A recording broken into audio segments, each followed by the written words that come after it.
பயங்கரமான புயலில் கொடிய அலையின் மத்தியில் கோர பயங்கரமான புயலில் கொடிய அலையின் மத்தியில் காக்கும் கரம் கொண்டு மார்பில் சேர்த்தணைத்த அன்பை என்றும் பாடுவேன். காக்கும் கரம் கொண்டு மார்பில் சேர்த்தணைத்த அன்பை என்றும் பாடுவேன். இயேசு என்னும் நாமமே என் ஆத்துமாவின் கீதமே, என் நேசரேசுவை நான் என்றும் போற்றி புகழ்ந்திடுவேன். என் நேசரேசுவை நான் என்றும் போற்றி புகழ்ந்திடுவேன். இயேசு கிறிஸ்து எனும் இணையற்ற நாமத்தினாலே தேவ சமூகத்தில் சேரும்படி கர்த்தர் நமக்கு கொடுத்த பெரிய கிருபைக்காக நான் ஆண்டவருக்கு நன்றி சொல்லுகிறேன்.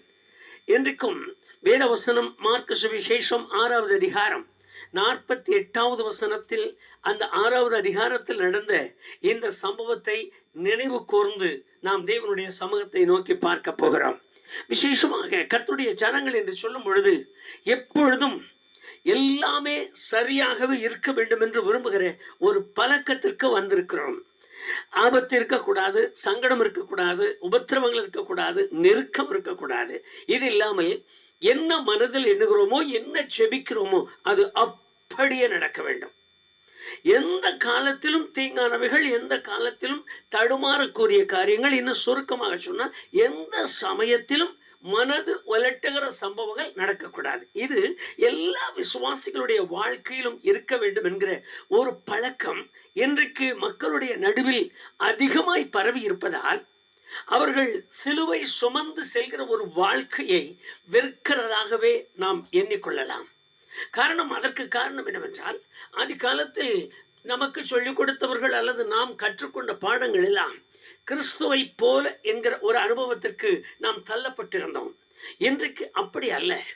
சுகம், ஆசீர்வாதம், வியாதி இல்லாத வாழ்க்கை, குறைவில்லாத வாழ்க்கை, நாம் மனதில் எண்ணுகிறது போல நல்ல ஒரு சந்தர்ப்ப சூழல் எல்லாம் அப்படியே வாழ வேண்டும், அப்படி இருக்க வேண்டும் என்கிற ஒரு கோணம் இன்றைக்கு எல்லா இடங்களிலும் தலைதூக்கி இருப்பதால் சற்று வேதத்தை நாம் வாசித்து பார்ப்போமானால் அவைகளின் நடுவிலே நாம் தேவனை கண்டு கொள்கிற ஒரு அனுபவத்தை நாம் அனுபவிக்க முடியும். பெரும்பாலும் வேதம் சொல்லுவதும் அல்லது தேவனுடைய விருப்பமும் என்னவென்றால், துன்பத்தின் நடுவிலும், இக்கட்டின் நடுவிலும், சோர்வின் நடுவிலும், கஷ்டங்களின் நடுவிலும் அவர் நம்மோடு இருக்கிற விதங்களை நாம் கற்றுக்கொள்வோமானால் ஒரு நாளும் அவரை விட்டு நாம் பின்வாங்க மாட்டோம். அது கற்றுக்கொள்ள முடியாமலும் கற்றுக் கொடுக்காமலும் இருப்பதால் தான் இன்றைக்கு வரைக்கும் விசுவாசிகள் தடுமாறுகிறோம், விசுவாசிகள் பலவீனப்படுகிறோம், விசுவாசிகள் சங்கடப்படுகிறோம். கொஞ்சம் சோர்வானால் அப்படியே அவரை விட்டு பின்வாங்கி நான் வந்த இடத்திற்கு போகிறேன் என்று திரும்பி வருகிறோம். நாம் ஒரு தைரியமாய் ஒரு காரியத்தை சொல்ல முடியும். இயேசுவை சரியாய் அறிந்து கொண்டு அல்லது கிறிஸ்துவுக்கு தன்னை முழுமையாய் ஒப்பு கொடுத்த ஒரு மனிதன் மறுபடியும் பின்வாங்குகிறான் என்று சொன்னாலே முடியாது. ஆனால் அப்படி பின்வாங்கினால் அந்த மனிதன் இயேசுவை பின்பற்றவில்லை, ஏதோ ஒரு லாபத்தை எதிர்பார்த்து ஆண்டவரை பின்பற்றினான் என்று அடையாளமாகும். இங்கு நடந்த ஒரு சம்பவத்தை பாருங்கள். எங்கு ஆண்டவர் தன்னுடைய சீஷர்களோடு நிற்கிறார். அவர் தனித்து இருக்க வேண்டும் என்று விரும்பினார். அவரையாக ஜெபிக்க வேண்டும், ஆண்டவருடைய தேவ சமூகத்தை நோக்கி பார்க்க வேண்டும். அப்படி ஒரு பாரத்தோடு அவர் மனிதனாக அவதரித்ததால், மனிதனாக வாழ்ந்ததால், ஒரு மனித சுபாவத்தோடு கூட தேவனை தொழுது கொள்வதற்குரிய அடையாளமாக, படிப்பனையாக அவர் செய்ய வேண்டிய காரியங்கள் இருந்தது. அந்த சமயத்தில் சீசர்களை பார்த்து அக்கறைக்கு போங்கள் என்று அனுப்பினார். அவர்களும் கடந்து போனார்கள். இந்த சம்பவம் வேத சில புஸ்தகங்களில் அப்படி எழுதியிருக்கிறது. நான் இன்றைக்கு நம்முடைய நேரத்திற்கு ஏற்றது போல ஒரு சிறு பாகத்தை நாம் வாசிக்கலாம். அவர்கள் புறப்பட்டு படகில் பயணத்தை தொடங்கினார்கள் சமுத்திரத்திலே. இங்கு வேணும் சொல்லுகிறார், இயேசு தனிமைப்பட்டவராய் மாறினார். சீஷர்களும் இயேசு இல்லாத தனிமையான ஒரு பிரயாணத்தை தொடங்கினார்கள். 48வது வசனத்தை வாசித்து பாருங்கள். இவர்களும் அவரும் தனித்து நின்றார். இவர்களும் அவர் இல்லாமலே ஒரு பயணத்தை தொடங்கி இந்த பயணத்தின் மத்தியில் நடக்கிற காரியங்களை நமக்கு அடையாளமாக்கும்படி அவர் அவர்களை தனிமையாய் விட்டார். அவர் எப்படி அப்படி விடலாம் என்று கேள்வி எழுப்பலாம். உண்மைதான், அது நல்ல கேள்வி. ஆனால் அவர் இல்லாமல் அவரோடு கூட ஒட்டித்து வாழ முடியாது. அவர் பரலோகத்திற்கு எடுத்தப்பட்ட பின்பும் இங்கு இருக்கிற இந்த நிலையில் நான் அவருடைய அனுபவத்தில் நமக்கு கற்றுக்கொள்ள வேண்டும் என்று அவர் அந்த காரியங்களை செய்திருக்கிறார் என்பதை நான் விசுவாசிக்கிறேன். அவர்கள் புறப்பட்டு போனார்கள். வேதத்தில் எழுதியிருக்கிறது. அந்த 48வது வசனத்தையே ஒரு முறை நீங்கள் வாசிப்பீர்களானால் அங்கு 2-3 சம்பவங்கள் நடந்திருக்கிறதை நாம் அறிய முடியும். ஒன்று, அவர்கள் பிரயாணத்தை தொடங்கின பின்பு காற்று எதிர்காற்றாய் இருந்தது. அவர்கள் போக வேண்டிய இடத்திற்கு போக முடியாமல் தடுத்து நிறுத்தப்பட்டு எதிராக நடத்தப்படுகிற ஒரு பரிதாபமான நிலைமைக்கு தள்ளப்பட்டிருக்கிறார்கள். மற்றொன்று, பாடுபட்டு கஷ்டப்பட்டு அவர்கள் போக வேண்டிய இடத்திற்கு போகிறார்கள். அந்த காற்றுக்கு எதிராகவே புறப்படுகிறார்கள். அது அவர்களுக்கு வருத்தத்தை உண்டு பண்ணுகிறதா இருந்தது. அந்த வசனத்தை வாசித்து பாருங்கள். இது எப்பொழுது நடக்கிறது என்றால் 4வது ஜாமம் வரைக்கும் நடக்கிறது. இந்த வேதத்தில் எழுதியிருக்கிறது, மாலை நேரம் ஆகும் பொழுது அவர்களை அனுப்பினார். மாலை பொழுதிலிருந்து 4வது ஜாமம் வரைக்கும் என்கிற அந்த காரியத்தை அப்படி நீங்கள் சிந்தித்துக் கொள்ளுங்கள். இது நாம் ஏற்கனவே கேட்ட வார்த்தைகளாக இருப்பதால் நான் அவைகளை குறித்து பெரிய விளக்கத்திற்கு வருவதற்கல்ல, கொஞ்சம் பார்க்கலாம். இப்போ இவர்கள் புறப்பட்டு போய்கொண்டிருக்கிற இந்த பிரயாணத்தில் நடந்த இந்த 3 சம்பவங்கள் ரொம்ப கொடிதான சம்பவங்கள். ஒன்று, அவர்கள் போக முடியாதபடி ஒரு தடையும் உண்டாகிறது. தடையை மீறி போக வேண்டும் என்று பிரயாசப்படுகிறார்கள். அதுவும் அவர்களுக்கு வருத்தமாயிருக்கிறது. இது நீண்ட நேரம் சம்பவித்துக் கொண்டிருக்கிறது. இந்த நீண்ட நேர சம்பவமாலும் போதும் அதோடு நிற்கவில்லை. நீங்கள் அப்படியே 49வது வசனத்தை வாசியுங்கள். அதற்கு பின்பு எழுதப்பட்ட வார்த்தைகளை வாசிக்கலாம். இந்த 49வது வசனத்தில் எழுதியிருக்கிற வார்த்தை, திடீரென்று இவர்கள் படுகிற பாடு பெரிதாக இருக்கிற நேரத்தில் ஜலத்தின் மேலே நடந்து கொண்டு வருகிற ஒரு உருவத்தை கண்டார்கள். அவர்கள் பட்டப்பாடி உள்ளதான் என்றவில்லை. வேதத்தை நீங்கள் வாசித்து பாருங்கள். 49:50 2 வசனத்தையும் நீங்கள் சேர்த்து வாசியுங்கள். அங்கு எழுதின காரியத்தை அறிவீர்கள். அந்த உருவத்தை பார்த்தவுடனே ஏற்கனவே நொந்து நூலாகி இருக்கிற இந்த அனுபவத்தில் உருவத்தை பார்த்தவுடனே அலறுகிறார்கள். ஐயோ, எப்படி அலறியிருப்பார்கள் என்று யோசிக்க முடியவில்லை. அலறுகிறார்கள். இந்த அலறல் மாத்திரமல்ல, அருமையாய் எழுதியிருக்கிறது அந்த வேத வசனத்தை பாருங்கள். கலக்கமடைந்தார்கள். ஒரு கலக்கம் என்பது கைகால்களெல்லாம் பலனற்று போக்கிவிடும். ஒரு கலக்கம் இருதயத்தை பலமை துடிக்க வைக்கும். ஒரு கலக்கம் சில நேரத்தில் செய்வதறியாது சிந்தையையே மாற்றிவிடும். சில நேரம் அப்படியே வேர்த்து விறுவிறுத்து செயலற்றது போல மாற்றிவிடும். இதெல்லாம் இந்த கலக்கத்திற்கு உரிய ஒரு காரியம். அப்படியே பலவீனப்பட்டு உட்கார்வர்கள். ஐயோ, எதுக்கு இந்த என்ன எப்படி அப்படி வார்த்தைகள் எல்லாம் சொல்லி சொல்லி அந்த கலக்கத்தினுடைய தாக்கத்தை வெளிப்படுத்துகிறதை நாம் பார்க்கிறோம். வாசியுங்கள் வேத வசனத்தை. என்ன மாதிரியான ஒரு சூழ்நிலை. யார் இந்த கலக்கம் அடைந்த மக்கள்? முதலாவது அந்த சிந்தைக்கு வந்து விடுவோம். யார் இந்த கலக்கம் அடைந்த மக்கள்?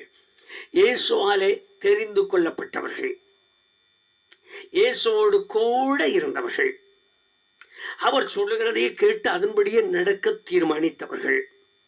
இன்னொன்று சொன்னால், அங்கு போங்கள் என்று சொல்லும்போது அவருக்கு கீழ்ப்படிந்து நடந்தவர்கள். இத்தனை அனுபவமும் இவ்வளவு ஜாக்கிரதையும் பயமும் பக்தியா இருந்தவர்களுக்கா இவ்வளவு நேரிட வேண்டும்? ஒரு கேள்வியை கேட்டுக்கொள்ளுங்கள். நீங்களாகவே கேளுங்கள். அவர்களுக்கு தான் இது நடக்க வேண்டுமா? இது நடக்கிறது சரிதானா? எப்படி இது இப்படி நடக்கலாம்? அருமையான கர்த்தருடைய பிள்ளைகளே, இன்றைக்கு இருக்கிற காரியங்கள் எல்லாம் ஜனங்களுக்கு தேவையானவைகள் எப்படி என்று யோசிக்க முடியவில்லை. பலவிதமான சூழல்கள், பலவிதமான காரியங்கள், பலவிதமான உபதேசங்கள் இன்றைக்கு அலசடிப்பட்டு விசுவாசிகள் விசுவாசிக்கலாமா வேண்டாமா என்று சொல்லுகிற நிலைமைக்கு போய்விட்டார்கள். வேதத்தை வாசித்து பாருங்கள். அவராலே தெரிந்து கொள்ளப்பட்டவர்கள், அவராலே அழைக்கப்பட்டவர்கள், அவரோடு கூட இருந்தவர்கள், அவருடைய அதிசயங்கள் அற்புதங்களை கண்டு அவரையே பின்பற்றி வந்தவர்கள். அது மாத்திரமல்ல, அவருக்கு கீழ்ப்படிந்த இத்தனை அம்சங்களையும் கொண்ட இந்த தேவஜனங்கள் கடந்து போக முடியவில்லை, தடுத்து நிறுத்தப்படுகிறார்கள். அப்படியே மீறி போக பிரயாசப்பட்டாலும் பலன் இல்லை. அது நீண்ட நேரங்கள் அவர்களுக்கு அது சம்பவிக்கிறது. அதற்கு பின்பு அலறத் தொடங்கினார்கள், கலக்கமடைந்தார்கள். இவ்வளவும் ஒரே சமயத்தில் அவர்களுக்கு நேரிடுகிறது. சில சூழ்நிலைகளில் இதே அனுபவங்கள் தேவ ஜனங்கள் ஒவ்வொருவரும் அனுபவித்து வருகிற நேரங்கள் வந்து விடுகிறது. நான் ஆண்டவரை தானே நம்பியிருக்கிறேன், நான் அவருக்கு தானே கீழ்ப்படிந்திருக்கிறேன், நான் அவரோடு தானே இருக்கிறேன். எதற்கு எனக்கு இந்த போராட்டம்? எது இப்படி வரலாம்? இது யார் வந்தது? யாரால் வந்தது? எப்படி இது நடந்தது? இதை யார் செய்தது? இதை செய்திருக்கிறதற்கு ஒரு ஆள் பலன் இல்லாமல் செய்ய முடியாது. இந்த உபத்திரம் வந்ததற்கு ஆண்டவர் இப்படி பொல்லாங்கினால் சோதிக்க மாட்டார். அவர் நம்மோடு இருக்கிறார். இப்படி வந்தது. இது அவரையே மிஞ்சின ஒரு சக்தி, அவரையே மிஞ்சின ஒரு சக்தி. என்னிடத்துல ஒரு தாய் அடிக்கடி ஜெபிக்க வருவார்கள். கருத்தாய் ஜெபம் பண்ணுவான். அவர்களுக்கு வயது கடந்தது, கைகால் எல்லாம் வலி இருக்கும். சில நேரத்தில் எழுந்து நிற்கக்கூட முடியாது. இந்த முழங்கால் வலி அவ்வளவு வேதனை இருக்கும். அவங்க ஜெபம் பண்ணிடுவாங்க. ஜெபம் பண்ணிட்டு சொல்லுவாங்க, போன வாரம் ஜெபம் பண்ணிட்டு போனையா, கொஞ்சம் நல்லா இருந்தது. சரி, ரொம்ப சந்தோஷமாக ஜெபம் பண்ணி விடுவோம். அடுத்த வாரம் வருவாங்க. 2 நாள் நல்லா இருந்தது, 3ஆவது நாள் வந்துருச்சு. அதை சொல்லிட்டு அவங்களே சொல்லுவாங்க, இதெல்லாம் நான் நினைக்கிற மாதிரி, நீங்கள் நினைக்கிற மாதிரி பேய் பிசாசு பில்லி சூனியமெல்லாம் இல்லை. சரிம்மா, இது என்ன தான் யோசிக்கிறீங்க? அந்த அம்மா எனக்கு ஒரு அருமையான பாடம் சொன்னாங்க. இது ஆண்டவரையே மிஞ்சின ஒரு சக்தி. அது என்னமோ ஒன்று அப்படி அவரையே மிஞ்சினது, அவர்கிட்டயே போட்டி போடுது, எனக்கு வந்திருக்குன்னு. இந்த போலத்தான் இன்றைக்கு அநேக கர்த்தருடைய ஜனங்கள் இந்த காரியங்களை எல்லாம் அப்படியே சொல்லித்தான் கொண்டு வருவார்கள். கர்த்தருடைய ஜனமே, கர்த்தருடைய ஜனமே, நான் எப்பொழுது தெரிந்து கொள்ளப்பட்டோமோ, நாம் எப்பொழுது அழைக்கப்பட்டோமோ, நாம் எப்பொழுது அவரோடு கூட நிற்கிறோமோ, நாம் எப்பொழுது அவருக்கு கீழ்ப்படிய தொடங்கி இருக்கிறோமோ, அப்பொழுதெல்லாம் நாம் நினைக்கிறது போல அப்படியே நமக்கு உண்டானவைகள் எல்லாம் வந்து இறங்கி நம்மை ஆசீர்வதிக்கிறது என்ற அது வேற ஜனங்க, அது வேற ஆட்கள். நான் அந்த ஆட்களை குறித்து இப்போ நினைப்பதற்கும் வேண்டாம், யோசிக்கவும் வேண்டாம். நான் தேவனுடைய பிள்ளையானால் என்னை கைவிடாத ஒருவர் இருக்கிறார், அது சத்தியமாகும். ஆனால் என்னுடைய பிரயாணத்தில் நேர்ந்திருக்கிற இவைகள் எல்லாம் என்னை தேவனுடைய சமூகத்தில் இறுக்கமாய் சேர்ப்பதற்காக என்கிற ஒரு உணர்வோடு மட்டும் பிரயாணத்தை தொடங்கி பாருங்கள். அழைத்தவர் உண்மையுள்ளவர், கைவிடவே மாட்டார். அது ஒன்று மாத்திரம் தைரியமாய் என்னால் சொல்ல முடியும். காரணம் என்னவென்றால், இயேசு நம்மோடு இருக்கிறார் என்கிற ஒரு நம்பிக்கை நமக்குள் ஆழமாய் பதியுமானால், நம்முடைய பிரயாணம், நம்முடைய சூழ்நிலைகள், நம்முடைய சந்தர்ப்பங்கள் எல்லாம் ஒரு விதத்தில் போராட்டமும் பலவீனமாக இருக்கும். எவ்வளவு காலத்துக்கு? இந்த 7:30 எப்போ என்னை விட்டு போகும்? இந்த நேரம் எப்போ தாண்டும்? அப்படி சிலர் கேள்வி கேட்கிறார்கள். அது இல்லாமல் அதில் இன்னும் தீர்க்கதரிசிகள் எல்லாம் ரொம்ப அதிகமாயிட்டாங்க. அந்த தீர்க்க சொல்லுவாங்க, இன்னும் 32 நாட்கள் கழித்து உனக்கு இதில் சௌக்கியம் உண்டாகும், இன்னும் 1 மாதம் 10 நாள் நீரை அனுபவிக்க வேண்டும் ஆண்டவர் சொல்லுகிறார் என்பார்கள். எனக்கு அந்த காரியங்கள் தெரியாது. ஆனால் ஒன்று தெரியும், நான் பிரயாணப்பட்ட நேரத்தில் இருந்து 3ஆம் ஜாமம் வரைக்கும் கூட ஒருவேளை நான் இதில் பிரயாணப்பட வேண்டியதாக இருக்கலாம். ஆனால் கைவிடப்பட்டு கவிழ்ந்து போக மாட்டேன். அலறலாம், துடிக்கலாம், வேதனை அடையலாம், ஏன் இந்த வாழ்க்கையை நொந்து கொள்ளலாம், சலித்து போகலாம், போராட்டம் அதிகம் என்று அங்கலாய்க்கலாம். ஆனாலும் என்னை தெரிந்து கொண்டவர் என்னை உற்று கவனித்துக் கொண்டே இருக்கிறார். அது ஒன்று மட்டும் அருமையான கர்த்தருடைய பிள்ளைகள் ஒரு நாளும் மறந்து விட வேண்டாம். நீங்கள் வேதத்தை வாசித்து பாருங்கள். அங்கே எழுதின அந்த வார்த்தையை நீங்கள் அப்படியே கவனிங்கள். 49:50 வசனத்திலேயே வாசியுங்கள். இவர்கள் அலசடிப்பட்டு நெருக்கப்பட்டு கவிழ்ந்து போகிறோம், அழிந்து போகிறோம் என்கிற ஒரு நிலை வரும் பொழுது அவர்களை பார்த்தவர் அமைதியாக இருக்கவில்லை. அவர் கடலின் மேல் நடந்து அவர்களிடத்திற்கு வந்தார். அவருக்கு மகிமை உண்டாகட்டும். அவர்களை பார்த்து சொல்லுகிறார், நான் தான், பயப்படாதிருங்க. நீங்கள் எப்பா எனக்குண்டு வேற மாதிரியா ஏண்டி? நீங்கள் நான் தான் வந்துட்டு இருக்கேன், அதை தெரியாம ஏன்? இதனுடைய அந்த வார்த்தையினுடைய அர்த்தத்தை மாத்திரம் பாருங்கள். அது வரைக்கும் இப்போ தூரத்தில் இருந்து வருகிற இவரை கூட அவர்தான் வருகிறார் என்று தெரியாத அளவிற்கு அவர்களுடைய காரியங்கள் இருந்திருக்கு. இன்றைக்கு இது போலதான் கர்த்தருடைய ஜனங்களும் அவர் நம்மிடத்தில் வந்து நம்மோடு கூட இருப்பார். பாடுறது ரொம்ப அருமையாக பாடுவோம். இயேசு என்னை கைவிட மாட்டார், இயேசு என்னை கைவிட, அருமையாக பாடிடுவோம். ஆனால் உபத்திரம் வரும்போதுதான் அவர் தான் நான் கேட்போம். ஆண்டவரே நீர் நல்லவர், நீர் கடலின் மேல் நடந்தார், கடலின் மேல் நடந்தாரே, சமுத்திரத்தை கடும் புயல் அடக்கினாரே. பாட்டு என்ன ரொம்ப அருமையாக பாடிடுவோம். ஆனால் நடந்து வரும்போது தான் பார்த்துட்டு ஆவேசம் அலறுவோம். இது பிசாசா இருக்குமோ, இது வேற மாதிரி சூனியமா இருக்குமோ, அலறுவோம். இந்த வேதத்தை வாசித்து பாருங்க. அவர் வாக்கு மாறாதவர். நான் மறுபடியும் உங்களுக்கு சொல்லிக் கொடுக்கிறது, அவர் வாக்கு மாறாதவர். ஒரு முறை யோசுவாவை குறித்து சொல்லும் பொழுது, தாழ்மையான ஒரு நிலையில் இருந்த மனிதன் அவன் தேவ சமூகத்திலிருந்து மோசேக்கு பின்பு இஸ்ரவேலரை நடத்த வரும் பொழுது மோசேக்கு ஒரு வார்த்தையை சொல்லிக் கொடுத்தார், யோசுவாவுக்கு ஒரு வார்த்தையை சொல்லிக் கொடுத்தார். 1:5 பாருங்கள். நான் உன்னை விட்டு விலகுவதும் இல்லை, உன்னை கைவிடுவதும் இல்லை. அந்த வார்த்தை எவ்வளவு நேர்த்தியாய் அவருக்கு சொல்லிக் கொடுத்தார். ஆபத்து மோசேயை விட இவருக்கு இருக்கிற ஒரு நெருக்கம், மோசேயை பார்க்கலும் ஜனங்கள் இவர் மேல் எப்படி இருக்கிறார்கள் என்று தெரியாத நிலை. ஆனாலும் யோசுவாவின் காலம் வரைக்கும் அவர் கைவிடவும் இல்லை, யோசுவாவை விட்டு அவர் விலகவும் இல்லை. நீங்கள் வாசித்து பாருங்கள். உபாகமம் 31:6. உன்னை கைவிடுவதும் இல்லை, அவர் உன்னை விட்டு விலகுவதும் இல்லை.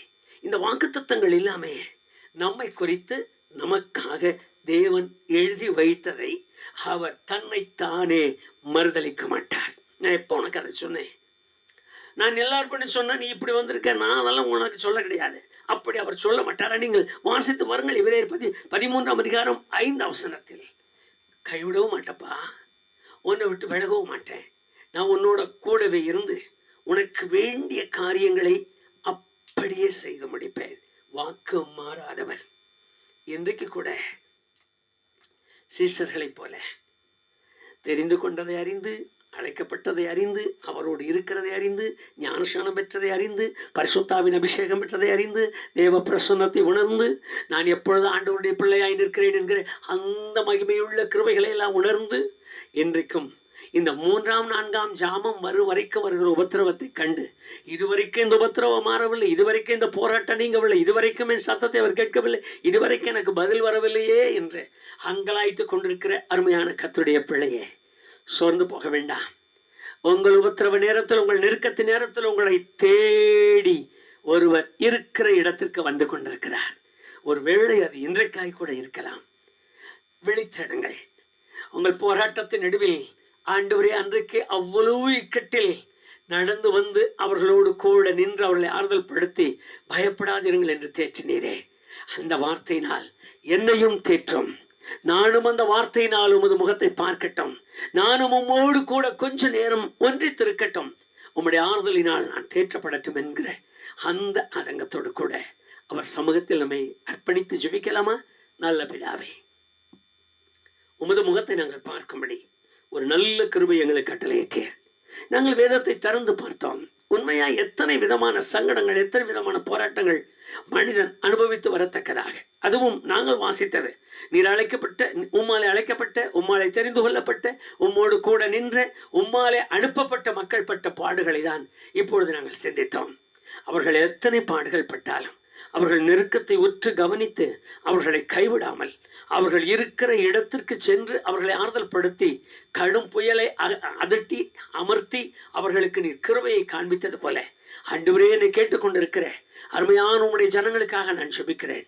யார் எந்த நிலையிலிருந்து உமது முகத்தை பார்க்க விரும்பினாலும், யார் எந்த நிலையிலிருந்து ஆண்டவரே என்று கூப்பிட்டாலும், ஒருவேளை சீஷர்களைப் போல எதிர்காற்றுக்குள் அகப்பட்டு வாழவே முடியவில்லை, முன்னேற முடியவில்லை, சங்கடங்கள் அதிகம், வருத்தம் அதிகம், போராட்டம் அதிகம், கலக்கம் அதிகம் என்கிறதோடு கூட ஆவேசம் என்று அலறி துடித்த அந்த அனுபவத்தில் யார் இருந்தாலும், வியாதியினாலும் சங்கடத்தினாலும் அதிகாரங்களாலும் வல்லமைகளாலும் மற்ற மனுஷராலும் கூட அவருடைய காரியங்கள் எதுவானாலும், எங்கள் தேவனாய் கர்த்தாவே, இந்த வேளையில் அவர்கள் சத்தத்தை நீர் கேட்பீராக.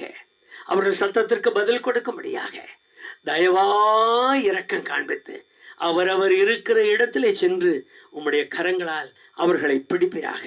பயப்படாதீர்கள் என்கிற அந்த ஆறுதலின் வார்த்தை அவர்கள் காதுகளில் தொனிக்கட்டும். அவர்கள் உள்ள மாறுதலாகட்டும். அவர்கள் இருதயம் பலன் கொள்ளட்டும். உம்மாலே அவர்கள் உமது நாமத்தை கனம் பண்ண அவர்களை பலப்படுத்தும், பக்குவப்படுத்தும். இயேசு கிறிஸ்துவின் நாமத்தில் ஜெபிக்கிறேன் பிதாவே, ஆமென், ஆமென். 4ஆம் ஜாமத்தில் நடந்து சென்று ஆறுதல் படுத்தினவர் உங்களையும் ஆறுதல் படுத்தி தேற்றுவாராக. ஆமென், ஆமென்.